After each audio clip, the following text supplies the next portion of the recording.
Today's episode of the Outline Podcast is brought to you by Loot Crate. Save 10% on any new subscription at www.trylootcrate.com/outlinepod. Enter promo code BRIDGE10 for 10% savings. Today's show is also brought to you by Zipcar, the world's largest car sharing network, providing wheels when you want them in 500 plus cities and towns, 500 plus colleges, and 50 plus airports. You can get $25 of free driving credit at joinzipcar.com/outlinepod. Once again, that's www.joinzipcar.com/outlinepod. All right, let's start the show.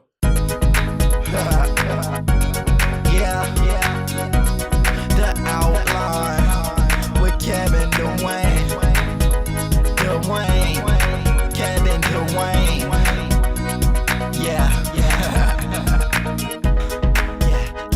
The Outline with Kevin Dwayne. The Outline with Kevin Dwayne. This is the Outline with Kevin Dwayne. Kevin Dwayne with Kevin Dwayne.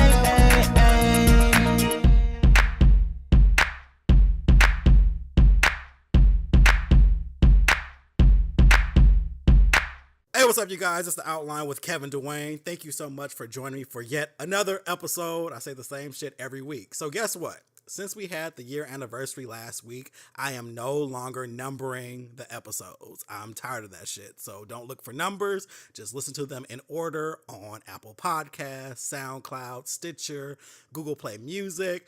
I just decided after a year of numbering them, there's just no need anymore. It becomes monotonous and it's too much. Just know you have a lot to fucking listen to at this point. But thank you so much for joining me. Thank you for rating me. Thank you for the comments. And just thank you all for just being here every goddamn week. So this week I have a special guest on the show, and this is kind of like a movement for me, and I'll explain after I introduce him. But his name is Sean, but I'm gonna let him tell you a little bit more about himself. Hey, what's up, people? How's it going, man? This is Sean, also known as My Definition, if y'all follow me online. I'm a podcaster like Kevin. He's actually the one who gave me the courage to jump in the game and do what I got to do. So me and my co-host Blackface, we do a podcast called To Live and Pod in LA. So we basically talk all things hip-hop, all things sports. We try to get into politics from time to time, but not all the time. So definitely appreciate you for having me here on the Outline Podcast. Thank you, Kevin. Oh, no problem. I'm glad to actually have you on the show. So what I was saying right before I introduce you is this is kind of a movement because there's two things here. Number one, we went to middle school together. So, Yes. So I think that's dope because you actually have access to a part of me that a lot of motherfuckers don't. Like, no one in my circle, I think everyone that I've met, everyone that I've dealt with thus far, have known me since college or since I was 18, whereas, you know, we've known each other since we were like fucking 11 and 12. We go all the way back. All the way back. After school care. That's After right. school care, right. And then also, you know, we did the whole youth group thing and stuff like that afterwards. So throughout high school and then a little bit of college too before I moved here. And so I think that's a pretty dope perspective. And then number two, you're the first straight guy to be on the show. So congrats on that. And clap for that. We breaking barriers. Breaking baby. barriers. Intersectionality. Let's do it. Intersectionality. So I think you'd be a great perspective. Just, I don't want the show to always have necessarily a gay bias. I mean, it's definitely an LGBT show because I'm LGBT. It just is what it is. Right. But at the same time, what was that? Let me tell you one thing. What I really appreciate about your show, and I do listen every week. I don't know about the rest of y'all, but I am a fan of this show, and I learn from you. I want to tell you that right now. Like, I take notes every week from the things that you do. And for your show being an LGBT show, it really, to me, like, you hit your groove when you labeled it as that and you flew and you took off. Like, to me, having that direction, people know what they're gonna get, they know what they're gonna listen to, and it's just perfect every week, man. So I just want to big you up for that, man. I love the show and love where it's going. Wow, thank you so. Wow, that means a lot, and we'll get into why that when we get to our main topic too. But thank you so much for saying that because it's hard doing these things, and you try to figure out where you fit, and you don't want to be. I think especially when it comes to being labeled as a gay podcast, I didn't want to be the type of messy show. Okay, and I feel like sometimes we get pigeonholed into that.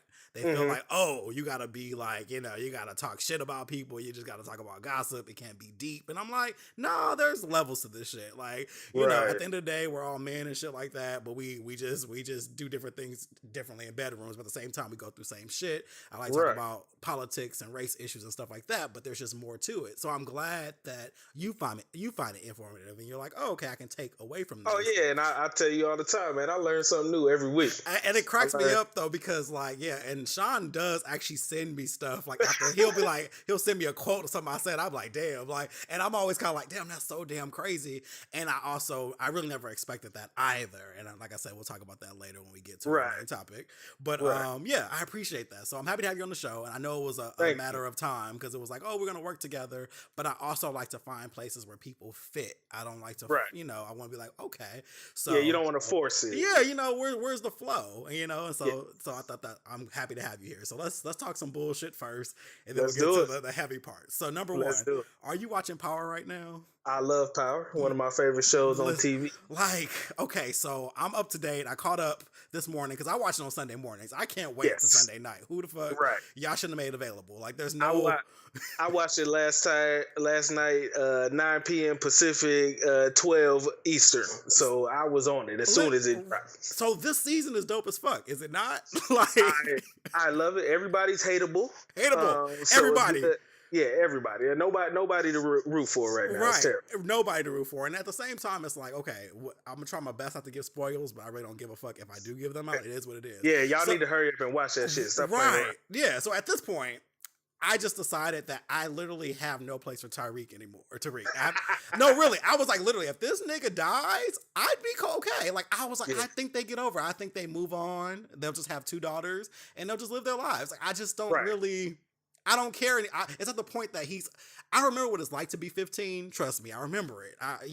We're not the smartest at 15, but this nigga's dumb. Like, dumb as hell. If you don't get your green suburban kid out the hood ass, stop playing around, man. And once again, this connects with you and I because we both had that private school kind of life. You know what I mean? And so I know what it's like to kind of want to, you want to still show that you're kind of hard and that you got a little bit of grit, even though you go to private school. But at the same time, he's a different type of dumb. Like, he's definitely scripted dumb. Right. Because I'm like, you had to be exposed to something else to make you not be this damn disloyal to your family because your feelings are hurt. See, I had the pleasure of going to a private school that was public school adjacent. Yeah. So when I got to Sarah, it's a different breed of private school kid in there. So I learned very quickly that I was going to be the gated community kid. And you know what? I was okay with that. Yeah.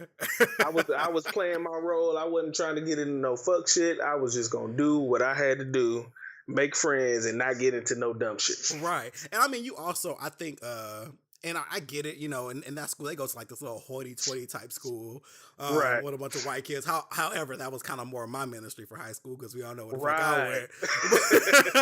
That was more my ministry in high school, but because of middle school, I was still very grounded in that and shit like that. So it's like, there's a balance. But like, nah, he got to go. And then, of course, Angela, she got to go. Although, the latest episode, I feel like she's starting to get her sense back. She's starting to, like, it's clicking like, oh shit, something ain't right in the water. The problem I have with both her and Ghost, they always figure the shit out when it's too late. Yeah.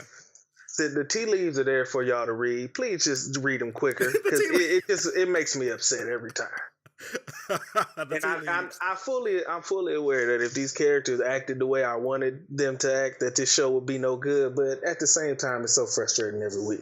Yeah, and I feel they're dragging out this one scenario the whole season. I'm like, okay, so y'all gonna make us deal with this shit every damn week because it's a certain anxiety now when I watch it. I'm like, all right, Because right when they get to that courtroom at the end, some fuck shit's gonna Mm-hmm. happen every week. I'm like, all right, Yeah. what they gonna do this week?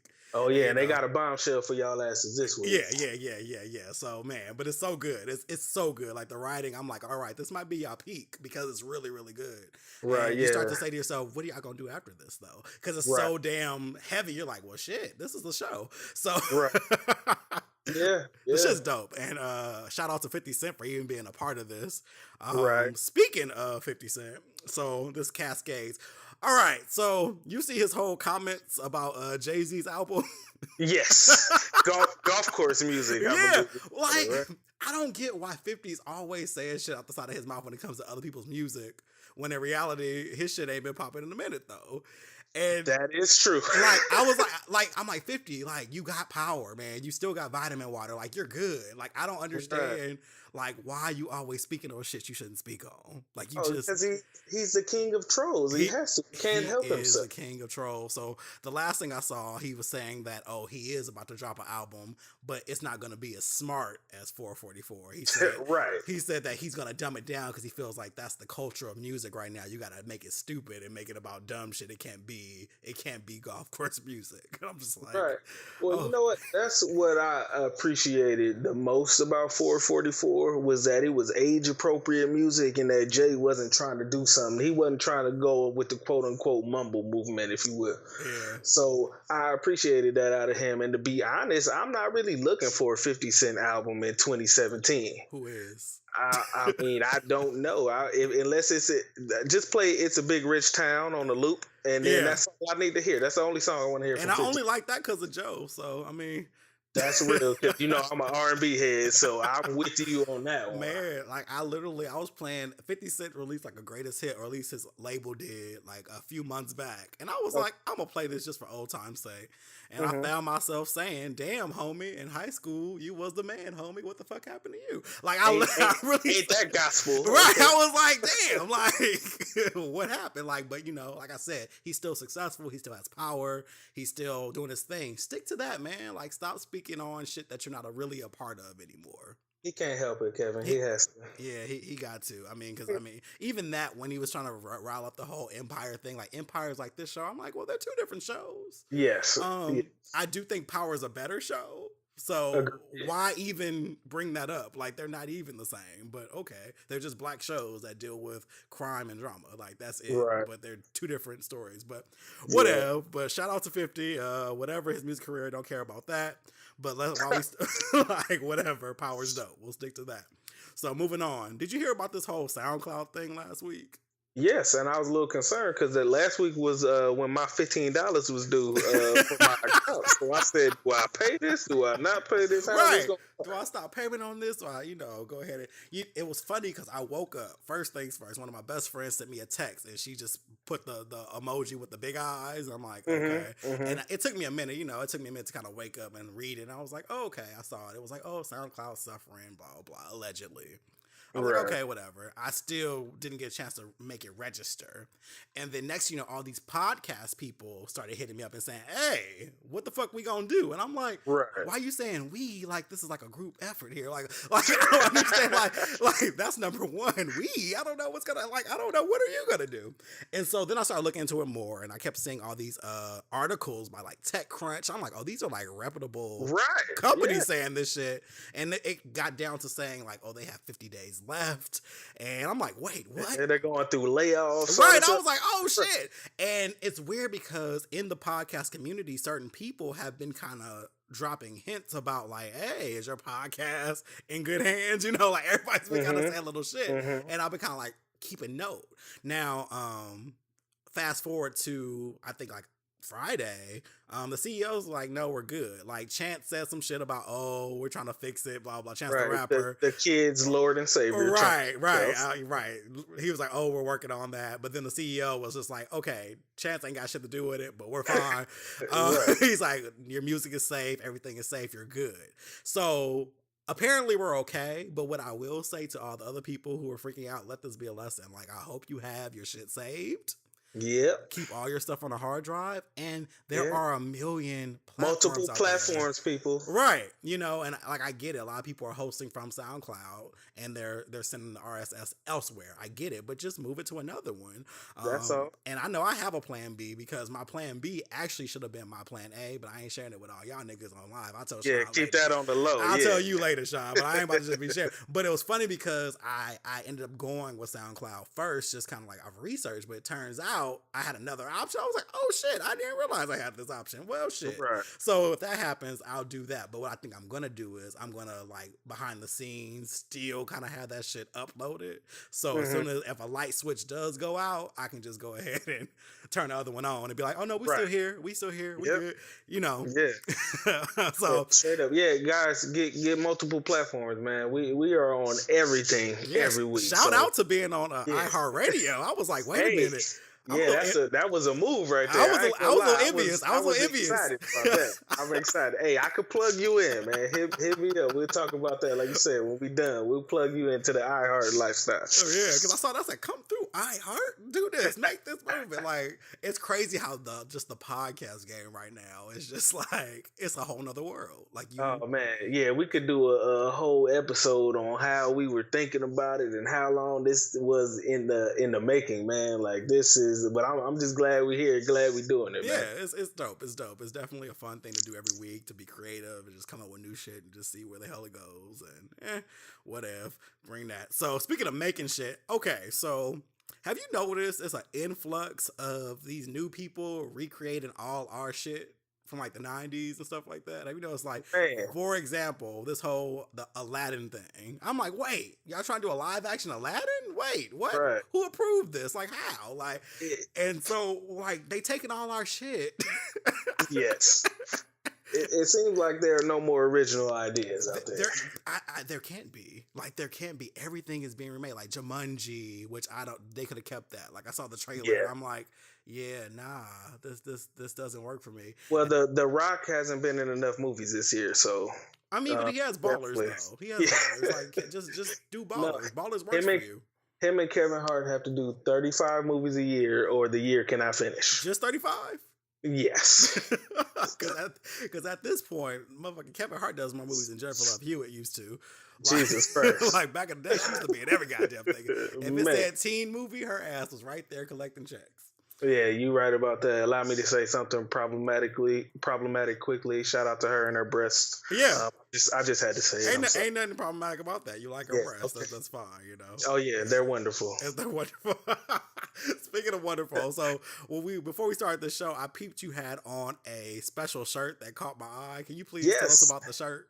I thought that for my first appearance on the Outline podcast that I needed to wear my Beehive Boys t-shirt. And so last year, guys, I had a transformative experience at the Lemonade concert. Yes. So let me give you a quick story here. So my wife is one of the hugest Beyonce fans out there. Kevin and her have bonded over this. We sure the fuck have. Yeah. So that was their first initial foray into meeting each other. It was all about Beyonce. And her friend, who usually goes with her to the concerts, was pregnant last year. So she had a child and she was unable to go. So my wife invited me to go. And at first I didn't want to go. I'm not going to lie to y'all. I wasn't the hugest Beyonce fan. I haven't bought a record since the first album, Beyonce, when she was doing R&B still. That's the last album that I own personally. So we watched the Lemonade movie like everybody else on HBO. I was feeling it. We got our tickets. We drove down 2 hours to San Diego. And mind you guys, this was my first time in a football stadium. It was to see Beyonce. Sounds adequate to me. Right, and because that's what I said. I'm an NFL fan, never been to a stadium, but to go see Beyonce. So that's my claim to fame right now. So how'd that go? But what? It was a transformative experience, Kevin. I mean, I think that's the closest thing I've seen to probably seeing God in the face. I saw thousands of people singing along, dancing, crying, couldn't sit down. And before we walked out of that stadium, I turned to my wife and say, "Hey, I need to get one of those fucking shirts because I'm Beehive now. Goddamn it." Yeah, no, that damn show was like at this point, I feel like she should just Kanye this show and not change it. Just add new music and content to the same set. Like just every year's a Formation tour, but it's just new music. Like, I just want that big ass screen to follow me in every city I go and just watch her turn around and just show her face. Real on it. talk, like the next 10 years, it's just gonna be the Formation tour and just do new music because like I'm cool with that. I'm in. Yeah, because no matter where you sat, no matter where you were, you got to see the monstrosity that is Beyonce. Like, next year when it does happen, I don't know how much time she's taking off with the the twins and all that stuff. But when it does happen again, I'm getting in that pit. Goddamn it, I'm gonna be down there in the pit and I'm gonna touch her hand. I'm gonna touch the hem of her cloak. Yeah. And I will be healed. I feel like at this point, like I'm getting a little too old for the pit though, like the general audience type spots because. Well, see, I have to experience that. I know. You're a veteran. You're a veteran. I know, but damn, like young kids be out there, and I be wanting to choke everybody, like because young niggas is rude as fuck.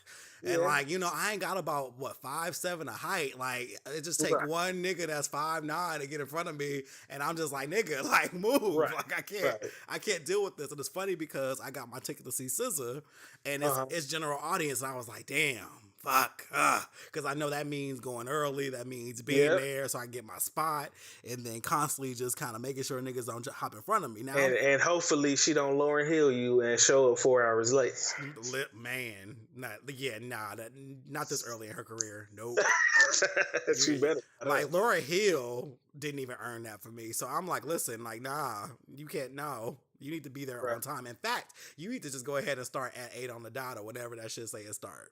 You ain't even get an opening act. You don't even deserve an opening act. Nope. It's just you at this point. You better align them chakras and get that ass on stage. Right, today. Because and it's actually the show's like on a Monday too. I said, listen, little girl. Like, listen, like she's like what, 22, 23? Like, listen, little something girl, like that. Yeah. Get your ass on the stage. Like, I got work tomorrow. I gotta come. I gotta pay bills. I just want to see you perform some select songs from this album. And I want to go about my life. But shout out to SZA. She's dope.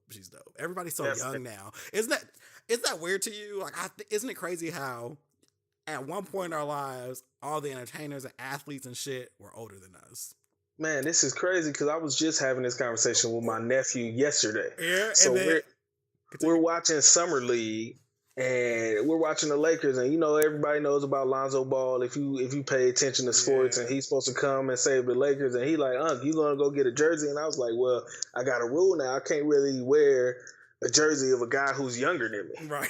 Like I feel something weird about that. Yeah. Like, I can't. This dude is 19 years old. I'm walking around whole ass 31 years old wearing his jersey. Wearing his name on my back. I don't know if I could do it. Yeah, it's a little odd, and there was a time where we were the same age as some of these niggas. And then out of nowhere, it feels like, oh shit, I'm older than half the fucking millionaires. And the people getting the Grammys and shit, they all younger than me now. Yeah. You got this nigga Chance who's like running the world right now. He's what, 23, 24? Like, just like, what the These fuck? Niggas they can't rent a car yet. They can't rent a car yet, but can own the dealership. Ain't that there some you shit? Go. Well, shout out to ownership. Shit. Meanwhile, I'm still fucking with Sally Mae. I'm still trying to. Don't even get me started. My shit just touched down. I just saw my first balance of my student loan. I said, this is crazy. Oh yeah, congrats. You just congrats on that. Yeah, appreciate that, man. Graduated too late, but it's all good, man. But you graduated though. There you go. You graduated though. You did what you needed to do. I could have bought an Audi though. It's pricey. It's pricey. Like, I get that bill every month and just be like, damn, like, did I eat? Like, should I? Like, shit, like, do y'all care if I have a house to live in? No, they don't. Oh man, they don't. Out here in LA, shit, we ain't never gonna buy a house. Right. So I don't know about that. Yeah, it was on my 5-year plan, but now I'm like, maybe 7 years.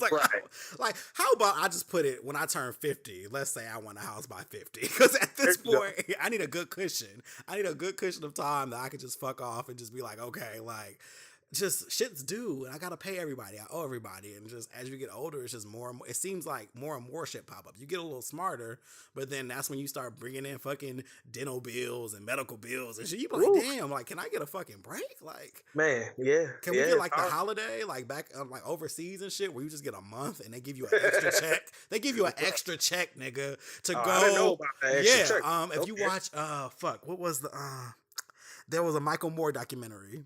It was his most recent one. It's on Hulu right now. And I'm gonna check that out. Yeah, he went to other countries to see how they live versus America. Like, they literally have holiday months. They give you an extra check for that month that you don't fucking work.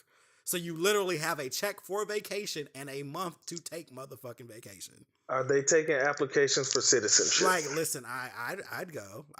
Yeah. And then on top of that, a lot of these niggas are getting 2-hour lunches every day. Like, it's just what you do. At 2 hours, you take your ass home, go home, get some food, bust off with your wife, take a nap, go back to work. Right. Who wouldn't be happy? Who wouldn't be happy? And sign me up right now. Right now. Like, real talk. Yeah, other countries do that. America, we're the ones who overwork our people. We're the ones who make people work overtime and shit like that.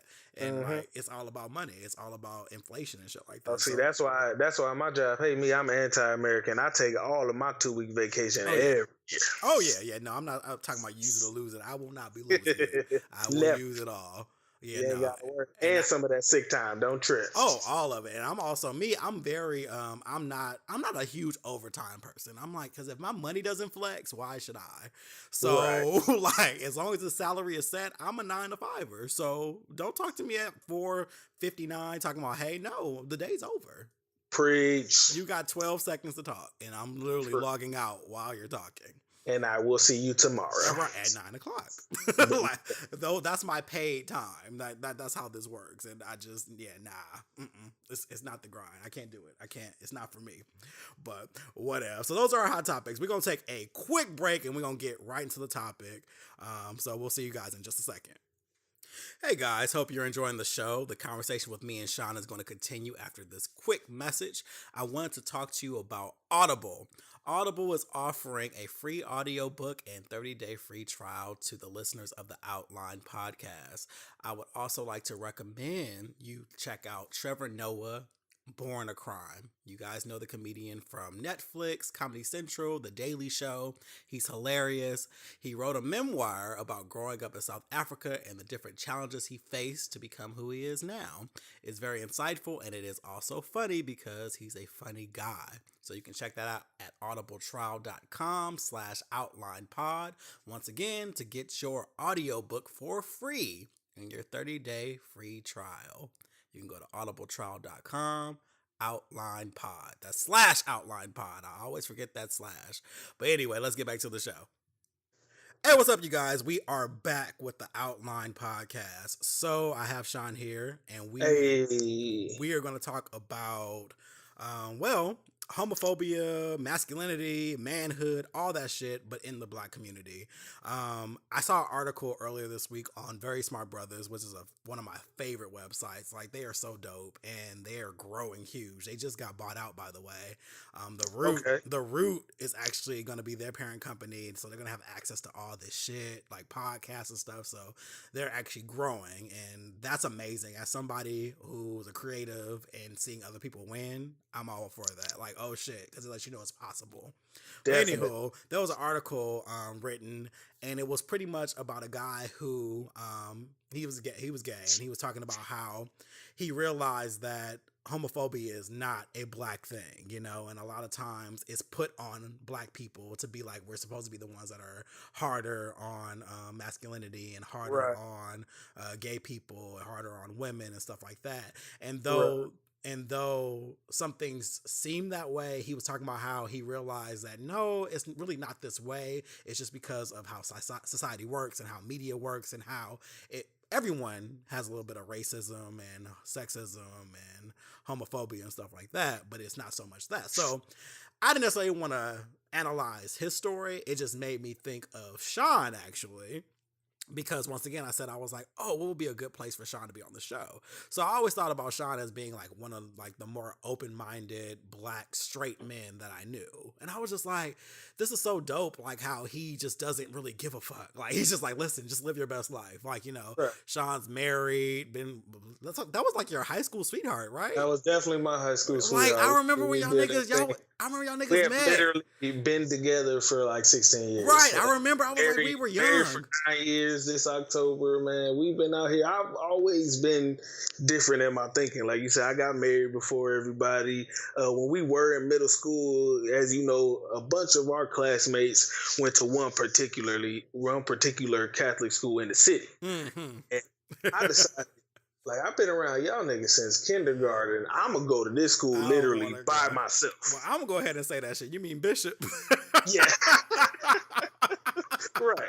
And so you went to Sarah. I went to Bishop. I went to Sarah. One girl, we went to Sarah. It wasn't like a planned thing, but we went there, and I've always been able to do my own thing, man, and be comfortable in my own skin. I grew up as the youngest in my family and my siblings. I grew up with my sisters. I got 2 sisters and an older brother who didn't live with me, but I lived with my older sister, so a lot of my influence came from them. Yeah. So it's a lot of things that I appreciate, that I like, that some would, think that's quote unquote feminine or something like that. But I fuck with it, and I fuck with it heavy. Like I'm not uncomfortable wearing my Beehive Boys shirt when I roll out. Right. Because one, I don't give a fuck what you're saying, and my Yeezys is hard. So what can you say to me? Right. And we're talking about you're a married man with a son. Like, yeah. You know what I mean? Like, what can anyone fucking say to you about that? And I think that's dope. And I'm glad you brought up the high school piece. So, let's take it back. So, back when we were choosing high schools, my mother actually wanted me to go to Sarah. Yeah. I, being the young gay man that I was, still very confused as fuck, what do I do with this? Still very private about it. It's one of those things like, oh yeah, Kevin might be gay, whatever, but it was never like a confirmation from my mouth. So it's like, whatever, but I actually was afraid of Sarah. And the reason I was because I always considered Sarah the black athletic school. Yeah. And I thought to myself, like, I'm not really good at sports, and it's a more black, it didn't seem as mixed as CCA was, and from my perspective. It's funny that you say that, because sorry to cut you off. Oh, you're good. But we, like you say, our school, CCA, Calvary Christian Academy, that was a diverse school. Like you said, we had black kids, we had Asian kids, we had white kids. We kind of had a little bit of everything. And it was a culture shock to me going to Sarah, because I had never been around, a school where it was all black kids. Pretty much. It was 50-50. It was black kids, and then we had some Latino kids. But it was mainly black. And like you said, everybody was there to play sports. We all played sports at least our freshman year. Right.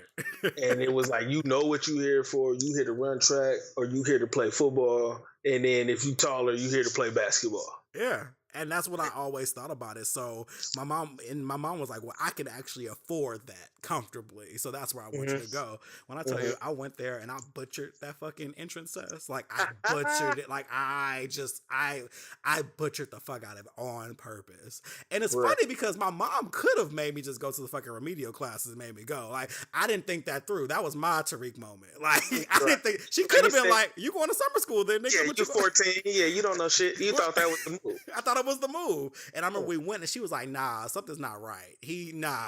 No. She was like, nah. They were like, no, he did this on this test and this test. And she was just like, oh my gosh. So they're like, I was just like, okay, I didn't think that through. She could have easily been like, oh, well, you're going to go to summer school then. But she didn't do that. So then I ended up going to fucking Valley. And I look back on that decision and that wasn't any better, really. I went to, the school I went to was 92% white. Oh, Jesus. So I dealt with white privilege. I get shocked every time you say that. Right. I went to a school where I experienced white privilege before I knew it had a name. Right. And so, and honestly, it was that shit Derek or Brian. Right. Right. So it wasn't It wasn't a terrible experience though, but I dealt with a different type of struggle though. And so I was like, I was running from one struggle, but I still ended up in a whole nother one because now I'm dealing with fucking race and I still have to confront my own sexuality any Right. fucking way. But now I'm in this white Christian ass school. And it was interesting. And I feel like, okay, I wish I would have had a little bit more knowledge. I probably would have went to Sarah or Bishop. Well, I think Bishop wasn't I think that was beyond my mom's price point. She's like, yeah, no, you ain't doing that. Right. So, but it was like Sarah, I think that was the one she wanted me to go to. And I was like, I'm not having that. I was fearful. No, and it's sad because I cringe a lot of times, and I wasn't always as open minded as I am now. Like a lot of that stuff came with growth. I was always open minded about individual stuff that I was doing and comfortable with myself. But a lot of times, like many people, the ones who were different from me made me uncomfortable. Yeah. And so we did have a gay student at Sarah, and like I said, I cringe, and I'm so sorry. Like we called him Gay Derek. That was his name. Oh wow.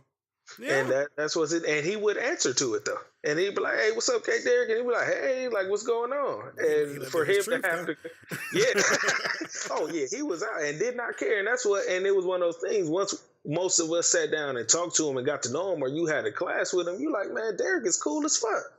Like he just a dude.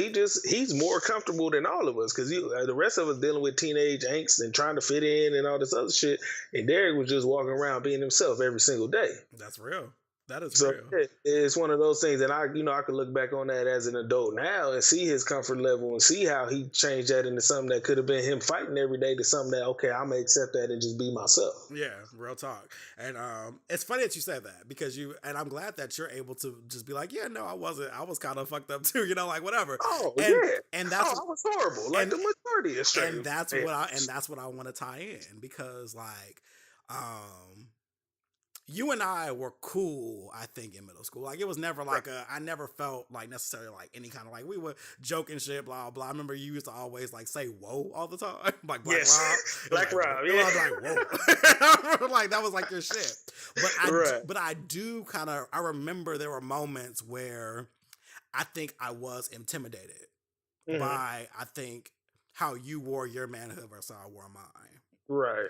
And so I think, when I would think about things moving into like high school, you among other people too, of course, it was not just you. Right. But more or less, I remember how like the crews kind of operated, and I'm like, I don't know if I want to do this at a high school level because I knew the few people that went to Sarah, and I'm like, I don't know if I want this times 300 though. And so I considered that when I was considering it though. So fast forward to now, hearing you say like, oh yeah, I love your show. You teach me, da, da, da. Like when you were like, oh yeah, listen, I love this. I do this. And you shouting me out and stuff like that. It hit me in a way like, damn, like what is life when at one point in your life you felt like you would never even say some shit to somebody like, oh yeah, nigga, I'm gay, da, da, da.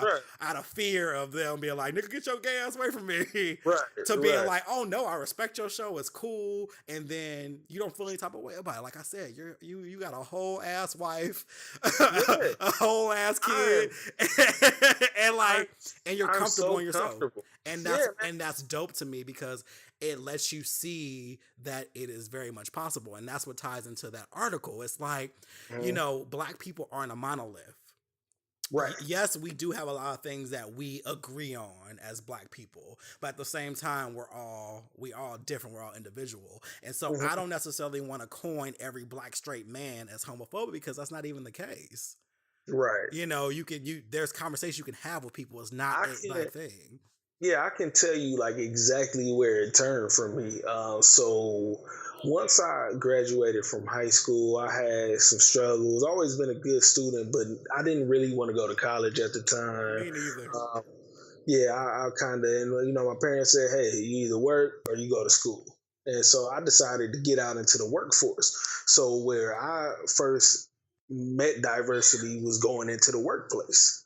So you go into the workplace and I'm working with a man that's from Lebanon, and I'm working with a guy who's from India. I'm working with a guy who's from Inglewood like me. And I'm also working with a man who's gay. And so this is my first encounter with being in a place where there's an open gay man who has children, who has, a life partner at the time because he couldn't get married. And he was just a regular guy. And that was my first experience. Like, oh, he's no different from me. And I didn't know he was gay for like the first year that I worked with him. And we talked sports, we talked politics, we talked about life, we talked about his children. And, you know, I'm 18, 19 years old, and he was someone who was a mentor in the building to me. And, you know, really helped me along in my career, helped me along with my life because, you know, looking back at it, he was the first person that taught me to be tolerant and taught me that, hey, just because someone's sexuality is different from yours, it doesn't change who that person is. And you can get along with that person and you can find some type of common ground. And I'm not gonna turn gay through osmosis, which I don't know. That's what a lot of people think is gonna happen. Right, man. Yeah. And I think that's definitely, especially a teenage mentality. You know, you just feel like it's a contagious thing that's just gonna happen by association and stuff like that. And that's real. I think real people, you can be friends with gay people. It's fine. Yeah, it's okay. Everything will be okay, y'all. Y'all still will collectively like what you like at the end of the day. Yeah, exactly.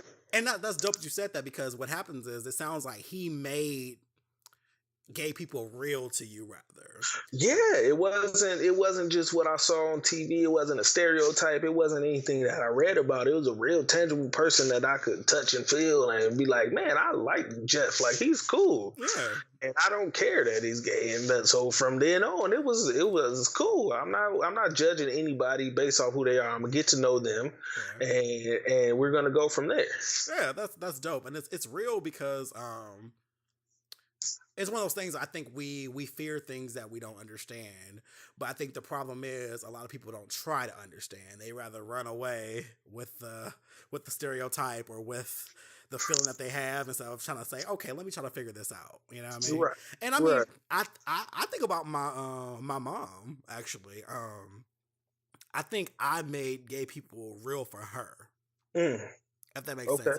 I wouldn't say she was a homophobe, but she was a homophobe. You know what I mean? Like, it's one of those things. My uncle died during the AIDS epidemic. Okay. And everyone, like, they tried to make it seem like he turned gay at a certain point. I was like, but y'all, he was a cheerleader. Like, stop. Like, please stop this shit. Like, they made it seem like, oh, he did it because he was depressed. I'm like, okay, I never heard someone getting depressed and decide they like dick. I've never heard of that. But okay, cool. I've been sad a lot. I'm not gonna switch up. Right. Like, it doesn't make any sense. Right. And so my family had a lot of animosity towards gay people because of that moment. And I get it, because that was a hard moment. You know, you got someone who died of something that they didn't understand. And, you know, he died a very lonely death, in my opinion, because I remember, you know, no one wanted to touch him. No one understood it. So, you know, him being in a room, I was just like, God, this is crazy. You know, I remember I like hugged him and I got in so much trouble. I got in so much trouble for hugging him. I was just like, what did I do wrong? Like, it was crazy. Like, so there was that. So when I finally came out, I came out like 18, 19. I made it real for my mom. She didn't kick me out. She didn't do anything. She was just like, I don't like it, but, you know, I love you. So, okay, let's figure this shit out. And it was funny hearing her, seeing the light bulb come on for her. Because, like, there was one day we were talking. I was like, oh, yeah, I'm hanging out with Mike. She was like, wait a minute. Mike from, like, she's like, from high school? I'm like, yeah. She's like, so is he gay too? I'm like, no, he's straight. She was like, wait, straight people and gay people can be friends? I'm like, yeah. Like, what the fuck? Like, huh? Like, literally, some people's minds think that way, though. You know, they feel like, and like, it's a certain, when I say ignorance, I don't mean it in a bad way. It's just literally, they just don't know. And I remember I saw my mom's head kind of be like, oh shit. Like, and it's cool. Like, yeah, it's cool. He doesn't give a fuck. She's like, wow, taught me something. And like, there's this idea like, oh yeah, straight people over here, gay people over here. And I'm just like, nah, like, the world doesn't operate that way. Now, here's the thing. Now, here's where this ties in again. Mike was a white guy, though. And so I used to think like, okay, white straight guys are cool with me, but it's the black straight guys who are like, oh, get that faction away from me. Right. So that started kind of, that's how my mind kind of went back then too. And I mean, I kind of understand why people would think that, because if you took any group of people, I kind of think that black straight men is, and I could say it because I am one, we are kind of a monolith, y'all. Like, we all like the same shit. I'm sorry, you know, it's not, and if anybody, you know, if any of us is offended by it, I don't really give a fuck. So, nigga, we all like sports. We all love fucking Future, and we like shoes. Like, I mean, it's not really complicated. Like, we all like the same shit, and we all like to wear. You got to wear at least 3 chains, and then you are a straight black man in 2017. Like, So well, it's cool if y'all want to just be like and then straight black also- man. Like, yeah, we do that shit. Yeah, you right. Now, what I will say this though, I do feel like as black men in general, because this even happens in the gay community too, we are a lot stringent when it comes to rules of masculinity. Yeah. Now, I know that for a fact because I remember being in high school with all them fucking white dudes.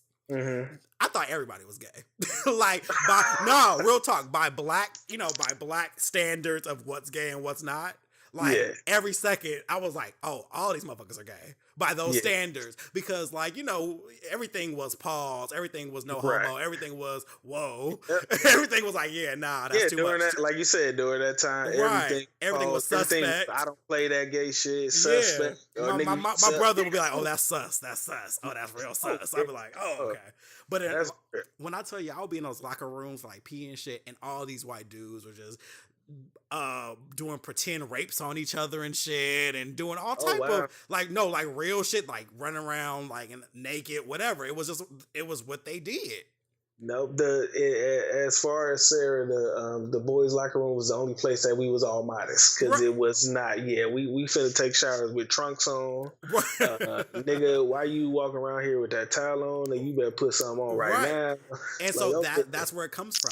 I think when it comes to masculinity, we're just I think that as black people in general, because the women do it too, we're just stringent. Where it's like, oh no, I don't want my man doing this, or he can't do this, or he can't do this. That's suspect. It's literally, I think that is where we're a little more monolithic. Right. We look at things like, ooh, that color, that's a shade of pink I can't fuck with. And like, I think that's what you think. But Cam did make that shit cool for us. We was rocking the pink for a minute. Shout out to Cameron. Yeah, Cameron, he don't get enough credit. He does. He's a pioneer and an innovator. Right. Now, because of that though, you start thinking to yourself, when it gets to home, I don't think that necessarily everyone is necessarily homophobic, but I do know that there's a lot of groupthink too. What I found is when I get people alone, like a solo friendship, kind of like you and I, they don't give a fuck. Right. But sometimes when you get people in group environments where there's a lot of people together, it changes because it becomes this, well, I don't want you guys thinking anything of me, so I'm going to go with the flow of the group. Yeah, I don't want you to judge me on how I really feel. Right. I'm a just fall in with the group and make sure that I could just blend in with everybody. Right. Because, I mean, I've honestly, in my experience, like especially as an adult, I've not had any experiences of gay bashing, anything like that. But I do think, and sadly, I think it is also how I carry myself as well. And I hate that there's a certain respectability in that. But that's just me being me, though. I've never been one who was into wearing blouses and shit like that, although most rappers do anyway. But at the same time, that's never been my thing. And I want to, and not to, sorry to interject again, good. But I started that shit, yo. I bought this Calvin Klein spring collection back in the spring of 2007, and I just want to let y'all know that Migos bit my style.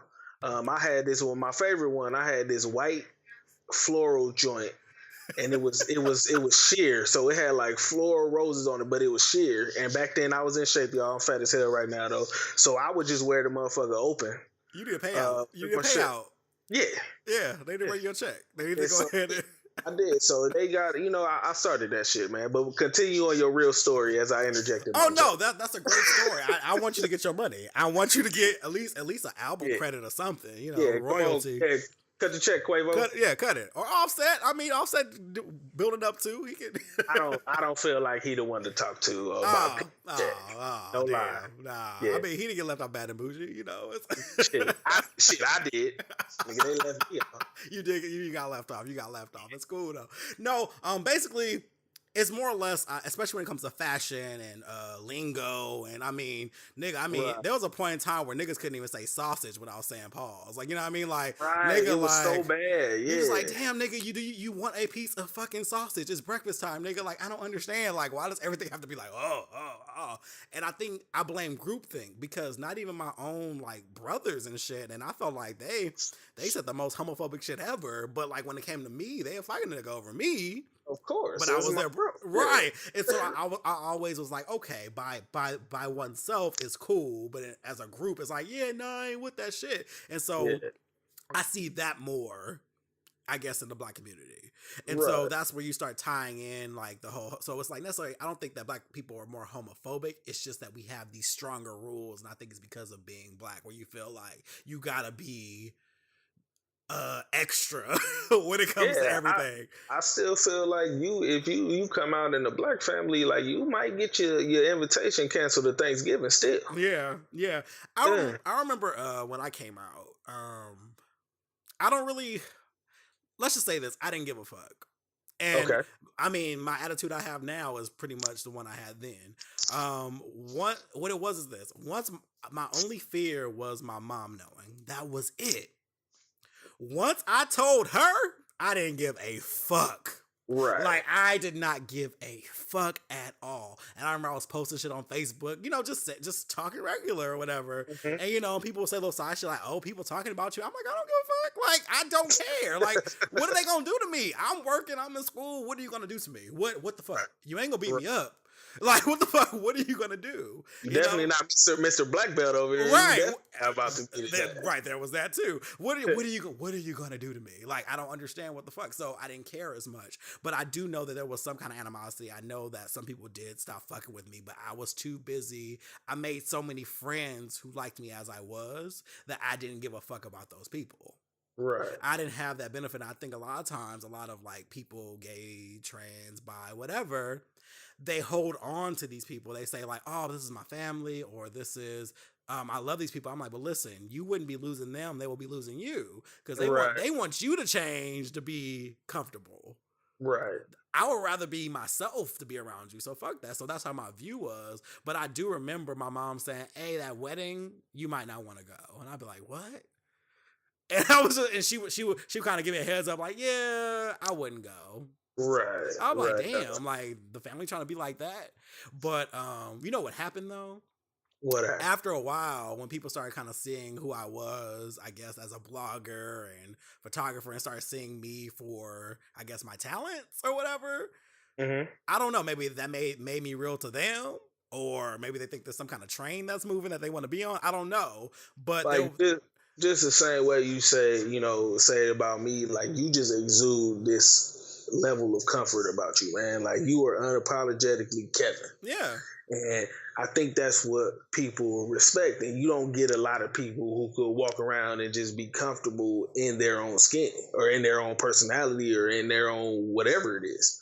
And so, like, I mean, it kind of made me think just this whole conversation. And when you sent me the article, I kind of thought about, like, damn, I just had this experience. So I was in downtown LA, me and my wife, we was going shopping. You know, I like to fuck up some tags from time to time. Hey, Papa Tag. Yeah, got to, man. I'm always fresh in these streets. Come holler at your boy. And so I went down there to get a blazer for my graduation. So I went down there and I had to walk around for a while because they had to tailor the coat for me. So I'm walking around, me and my wife, we holding hands, kissing, being googly eyed and all that good shit. And we come across this guy and we're looking down and just kind of walking around and he's like, hey, black people, don't judge me. I know I got these tight shorts on, but I just went swimming. So he was a gay guy. And so he says that to us, and I replied first because I'm always talking. My wife don't really say shit to nobody, and so I was like, nah, man, it's cool. Like everything is fine. You know, I got on some little ass shorts. I got some H&M shorts, and I told y'all I'm big. They only go to XL, so you could imagine how small them shorts is on. But I thought they was flying. They was camouflage, and I was out here in these streets. So I was like, hey, dog, my shorts is short too. And he was like, but you're a straight black man. And then I just kind of looked at him, and then we just kind of kept rolling. And then, me and my wife were talking about it later. And we were like, damn, like, is that hard out here? Like, a straight black man just like super hard on gay guys, like everywhere they go? Or is that his personal experience? Like, we couldn't really call it, but I felt bad for the dude after we walked away from him. And when I read this story, it kind of brought me back to that. And I'm like, damn, like, in this age, whatever it is, we're in the information age, man. And if you're uncomfortable with something, then you need to read more, you need to get some more information, or you need to interact with some people who you quote unquote don't understand. Yeah. Because at this point it doesn't really make sense to be homophobic, misogynist, whatever it is. And Lord, with the current administration we got going on, everybody under attack right now. So it doesn't make sense for you to fear something that you don't know. Just go get the fucking information. Yeah, that's real. And and I think at this point, especially as a 31-year-old man, I don't even trip on shit like that, because at this point, if I see someone who is straight and just really, I'm talking about little boozy pressed about gay people, I just think they're probably dealing with some shit. Like, just like at this point, you must not be secure in your own sexuality. And this is your way of projecting that shit. Cause it's like, if you are that into pussy, why are you so pressed about somebody else and what they do in their bedroom? I don't get it. Like, I never, and I think to be quite honest with you, I don't care much about what goes on in other people's bedrooms, and I think people care about what's going on in mine less. There's nothing more unattractive or unsexy than thinking about married people having sex. So nothing can be worse than that. So it's like, we don't. It doesn't matter what you do. Right? You're not infringing on none of my freedoms. You living your life. I'm living my life. Why do I care what's going on? Yeah. It's real. It's real. And I don't care. That is crazy. Yeah, I think it's interesting. It's definitely it's an uphill battle, and I think especially like I live a great life. I will never say I don't. Yeah, you do. So says your Instagram. I see you out here all the time. I enjoy my life. I do. I like to try new things. I like to do things. And there's so much more to me than just like, oh yeah, that gay nigga. Like, no, I do a lot. I'm just very, there's that. But it is still tough being black and gay, because I feel like every goddamn day there's a different fucking battle. I couldn't imagine. Well, because the black piece is already there. Oh damn, exactly. I don't want to die today. Like shit, right. I wanted to go to Baskin Robbins and get a double scoop. That's real. Like, people don't understand the anxiety behind that. Like, that shit is real, dog. Like, my heart beat fast when the cop pulled behind me. We got pulled over on the way to Savannah, and I literally, my heart was just like wanted to come out my chest. It was three of us, three black men in the car, and I was like, fuck. Like you said, you in the South. And we were driving more south. We were going to Savannah. We weren't even in Atlanta anymore. I was like, fuck. And it was a sheriff. I'm like, nigga, okay. I'm trying to breathe. I'm literally panicking. I'm like, shit, like, what's gonna happen right now? And so, there's that. But then you add the gay piece, you're like, okay, well, if there's a homophobe out here, whatever, what color, you double fuck, right? But at the same time, like I said, knock on wood, I haven't experienced anything like that of that kind of intensity. Right. So I'm grateful for that, and I know it's also how I carry myself. But it just is what it is. But it's just like, it's just frustrating, but I still try to live my best life. But I don't necessarily, I am trying to reconcile the whole thing. Like we said, like, I don't believe that black people are any more homophobic than any other race, but I do know that it carries weight. But what I will kind of say, though, I think black church people, that's a whole nother group. Kevin, you got another hour? No, because, man, boy, we can talk about that. And, oh man, yeah, I don't think it might not be black people, but maybe black church people. Because that's a whole nother level. Let them tell it. They are black church people, and they ain't been to church since Easter Sunday 2010. Man, I ain't telling on nobody though. Seriously. So, so you're a father, and you also you have a son. I have a and 5-year-old and he son. and he's adorable as hell. First of all, like Appreciate it. I crack Thank you. up at all the little posts and quotes and shit that Oh, he bad. No, he like. bad. Yeah. Nah, like he seems smart as hell though. Like between you and Monet posting his quotes, I'm like he seemed pretty hip on game. Like He is a tiny version of me, and it scares the shit out of me because I remember how I acted when I was in high school, and I'm just not ready. yeah, real talk. So Um, when it comes to like, I guess like, because I mean you're his father, so when it comes to kind of showing him the ropes and the being masculine and how to treat women and all that kind of stuff, like what are some of the things that you think about when you're I have two. I try to keep things really simple, and I'm stupid. So if my son turns out to be something one day, I give him a bunch of cliches all the time, so he could be like, "Hey, my daddy always told me." Uh, so I'm really close with my son. We do the hugging thing, we do the kissing thing. I tell him I love him. Just a lot of things that in my generation we didn't get a whole lot of from our fathers. right. And so the things that I just want to instill in him is being kind.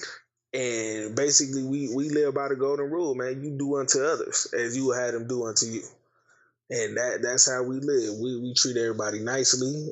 Sometimes now we got to meet people with their energy. Yeah. We understand how to, and as he gets older, we'll understand how to differentiate between those things in each moment. But it's all about you got to be tough, but at the same time you still got to be tender and you got to be open minded, and that's what I want to teach him, because to me it's about raising up this generation to not do the same dumb shit we did when we was kids, Mm-hmm. and being closed minded and not being open to things, because that's how you miss out on experiences. Yeah. And that's how you miss out on people who, that you can be friends or that could add things to your life. And so it's all about, being open and being accepting and getting to know people beyond the surface level. So we're not just going to judge people by whatever their title is, whatever you would call them in the room. We're not going to judge them by being fat, by being gay, by being white, by being Muslim, whatever it is. We're going to get to know these people, and then we'll make our judgments from there. Is this a good person or is this not a good person? That's real. And I think you touched on a really good point. It's all about balance. Yeah. It's balance. And it's children need balance. You teach them, like you said, there's times where you got to be hard, but there's times where you have to be tender. There's times where and I think ultimately our journeys, that's what our journey is. It's not a matter of being anti-masculine or anti-feminine. It's a matter of finding the middle. Yep. Because at a point in our life, we got to be able to do it all. Mm-hmm. And whether you are masculine or feminine, you have to hold your values and your principles, and you got to display those on a daily basis. And that's what's important, whether you're masculine or feminine. Just being a good person.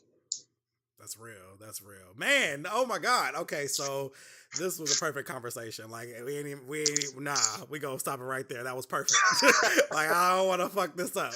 But please tell the people where they can find you, Sean. Oh man, you guys can find me on Snapchat, on Instagram, on Twitter, my_definition. That's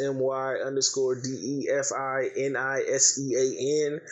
You guys can catch me weekly on the To Live and Pod in LA podcast. We're on Apple, Google Play, Stitcher, iHeartRadio, SoundCloud for the time being, and Spreaker Radio and the Spreaker app, man. So that's where the people can find me. Shout out to my co-host, Blackface, man. Y'all can find him.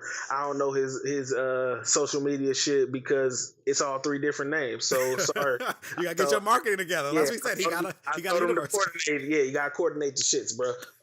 But shout out to him, man. That's my co-host. We do our thing every week. And then again, shout out to Kevin Dwayne, man. Thank you for sharing your platform, having me on, and having this conversation, man. I think we had a good convo today. I think we did too. Like it was definitely what I wanted to have. I wanted to kind of have that point of intersectionality. I wanted it to be like, nah, it's not necessarily the case. There are people out there who are just like not pressed, and there's that. And I hope that it definitely inspires people, and I think it will. It was a great conversation. But you guys, thank you so much for listening. Remember, you can find me, The World of Kevin, on everything. Also follow the Outline Podcast pages on Twitter, Instagram, and Facebook as well. As always, have a great week, and I will see you all next time. Peace out.